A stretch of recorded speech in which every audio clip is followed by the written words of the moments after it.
টিয়ার অতীত নিয়ে মাত্রা অতিরিক্ত বাড়াবাড়ি করায় এবার টিয়ার সাথে চরম এক দ্বন্দ্ব পেকে গেল নীলুর। হ্যাঁ বন্ধুরা, ভিডিওতে লাইক দিয়ে দেখতে থাকুন। সূর্য হাজারবার সাবধান করা সত্ত্বেও নীলু যখন নিজের কথার মধ্যে এড়ে থাকে, নীলু সাত সকাল হওয়া মাত্রই যখন টিয়ার কাছে গিয়ে বলতে থাকে যে আচ্ছা টিয়া, তুমি আমাকে একটা কথা বলো তো, কালকে এতবার করে সকলে মিলে তোমাকে বিয়ের জন্য প্রেশারাইজ করলো, কিন্তু তা সত্ত্বেও তুমি বিয়ের জন্য কেন রাজি হলো না বলো? এখন তো তোমার যথেষ্ট পরিমাণে বয়স হয়েছে বিয়ে করার, তুমি এখনও পর্যন্ত নিজের সেটেল হওয়ার কথা কেন ভাবছো না? আমাকে এই কথাটা বলতে পারো? তখন টিয়া বলতে থাকে যে that's none of your business, আমি তোমাকে এই বিষয়ে কৈফিয়ত দিতে একদম বাধ্য নই নীলু, তাই তুমি আমাকে প্লিজ এই বিষয়ে অন্তত ডিস্টার্ব করো না। আর তুমি কে গো বলো তো এই বিষয়ে কথা বলার জন্য? তোমাকে তো এই ফ্যামিলির কেউ মেম্বার বলেই মনে করে না, তা সত্ত্বেও তুমি কেন সব বিষয়ে ইন্টারফেয়ার করার চেষ্টা করো বলো তো নীলু? আর তোমার কি লজ্জা শরম কোনো কিছুই নেই? তুমি আগে নিজের অতীত নিয়ে ঘাটাঘাটি করে দেখো তো যে তোমার অতীতের কতটা কুৎসিত কত কিছুই না আছে। তার সত্ত্বেও কিন্তু আমি তোমার অতীত নিয়ে কোনো রকম কোনো ঘাটাঘাটি করি না, তাই তুমি আমার ব্যক্তিগত জীবন নিয়ে এরকম করে যদি ঘাটাঘাটি করো তাহলে কিন্তু আমি এক পর্যায়ে বাধ্য হব তোমার অতীতের কুৎসিত কথাগুলো বলতে। তাই তুমি আমার মুখে এইসব বাজে কথা নাই কেন? সেটাই তোমার জন্য বেটার, আমার জন্য বেটার।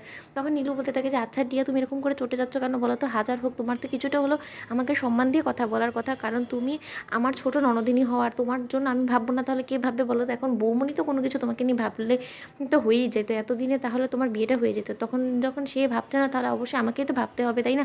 এর মধ্যে খারাপ কী করলাম তো সেটাই বুঝতে পারছি না। আচ্ছা মা, আপনিই বলুন। তখন সূর্যের মা বলতে থাকে যে আচ্ছা নীলু, তুমি কি নিজের মতো করে থাকতে পারো না? তুমি কেন সব বিষয়ে নাক গলাতে যাও বলো তো? আর সূর্য তোমাকে সাবধান করেছে না একবার যে তুমি টিয়ার এই পার্সোনাল বিষয়ে কোনোরকম কোনো নাক গলাবে না? তা সত্ত্বেও তুমি কেন এরকম করছো বলো? তুমি আমার মেয়েটাকে আমার মেয়ের হালে ছেড়ে দাও না।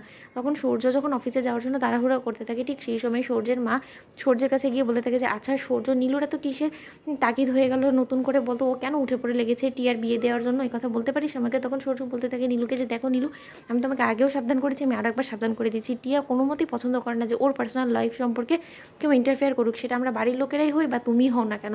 তখন নীলু বলতে থাকে আচ্ছা কেন আমরা ইন্টারফেয়ার করতে পারবো না সেটা তো বলবে, তার তো যথেষ্ট পরিমাণে রিজন আছে, তাই না?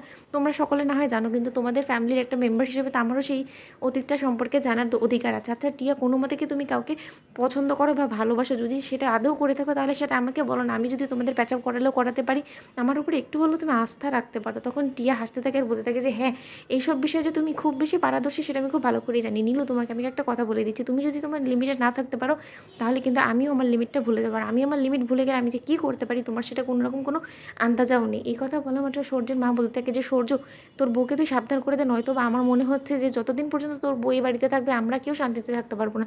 তাই তুই বরঞ্চ তোর বউকে নিয়ে অন্য কোথাও শিফট হয়ে যায়। নীলু বলতে থাকে যে কেন মা, এই সামান্য একটা বিষয় নিয়ে আমি বলেছি সেটাও আপনাদের ভালো লাগছে না? তাহলে আমি কী করবো? এই বাড়িতে থেকেও তো আমি না থাকার মানত্ব বলুন, তাহলে আমি কী করবো বলুন তো?